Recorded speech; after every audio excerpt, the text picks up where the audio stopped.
Rock bottom isn't the end of your story. It's the foundation nobody wanted to build on, and that's exactly why it becomes the strongest one. There was a man who had it all figured out, a stable business, a growing family, a reputation in his community, until one bad partnership, one wrong signature, and one economic downturn collapsed everything within 18 months, leaving him not just broke but in debt, sitting in an empty office he could no longer afford, staring at eviction notices instead of invoices, watching people who once respected him cross the street to avoid an awkward conversation. He didn't lose his money slowly. He lost it violently, publicly, humiliatingly. The kind of collapse that makes you question not just your decisions, but your entire identity.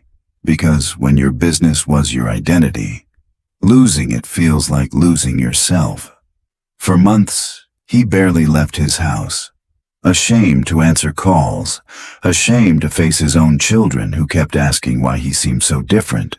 And if you had met him then, you would never have believed that this broken, hollow version of a man would become someone people now study for how he rebuilt his life. Because rock bottom doesn't just take your money, it takes your confidence, your identity, and your belief that things can ever be good again. But here's what nobody tells you about rock bottom. It's also the only place where you have absolutely nothing left to protect, no image to maintain, no reputation to preserve, no comfort zone left to lose. Which means it's the one place in life where you're finally free to rebuild without the fear of falling further, because you're already at the bottom. One morning, instead of another day of hiding, he did something small and almost embarrassing.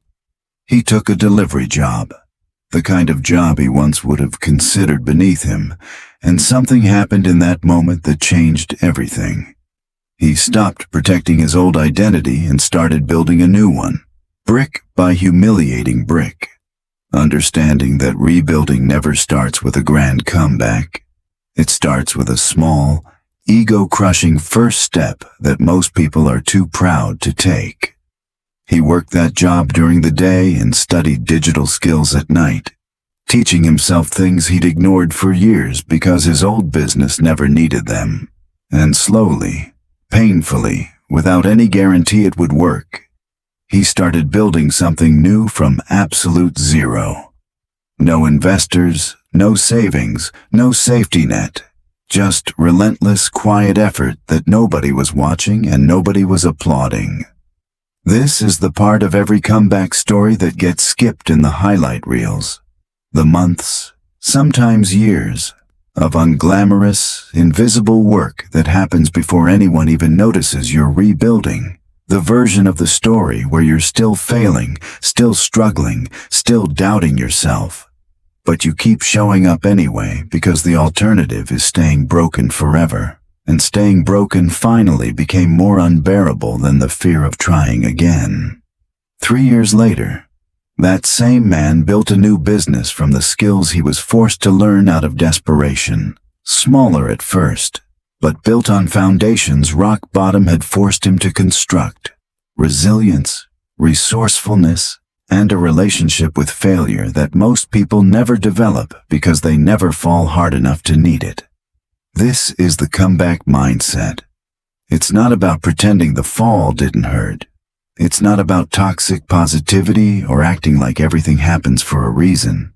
It's about understanding that rock bottom, as brutal as it is, strips away everything fake in your life and leaves only the raw material you actually have to work with.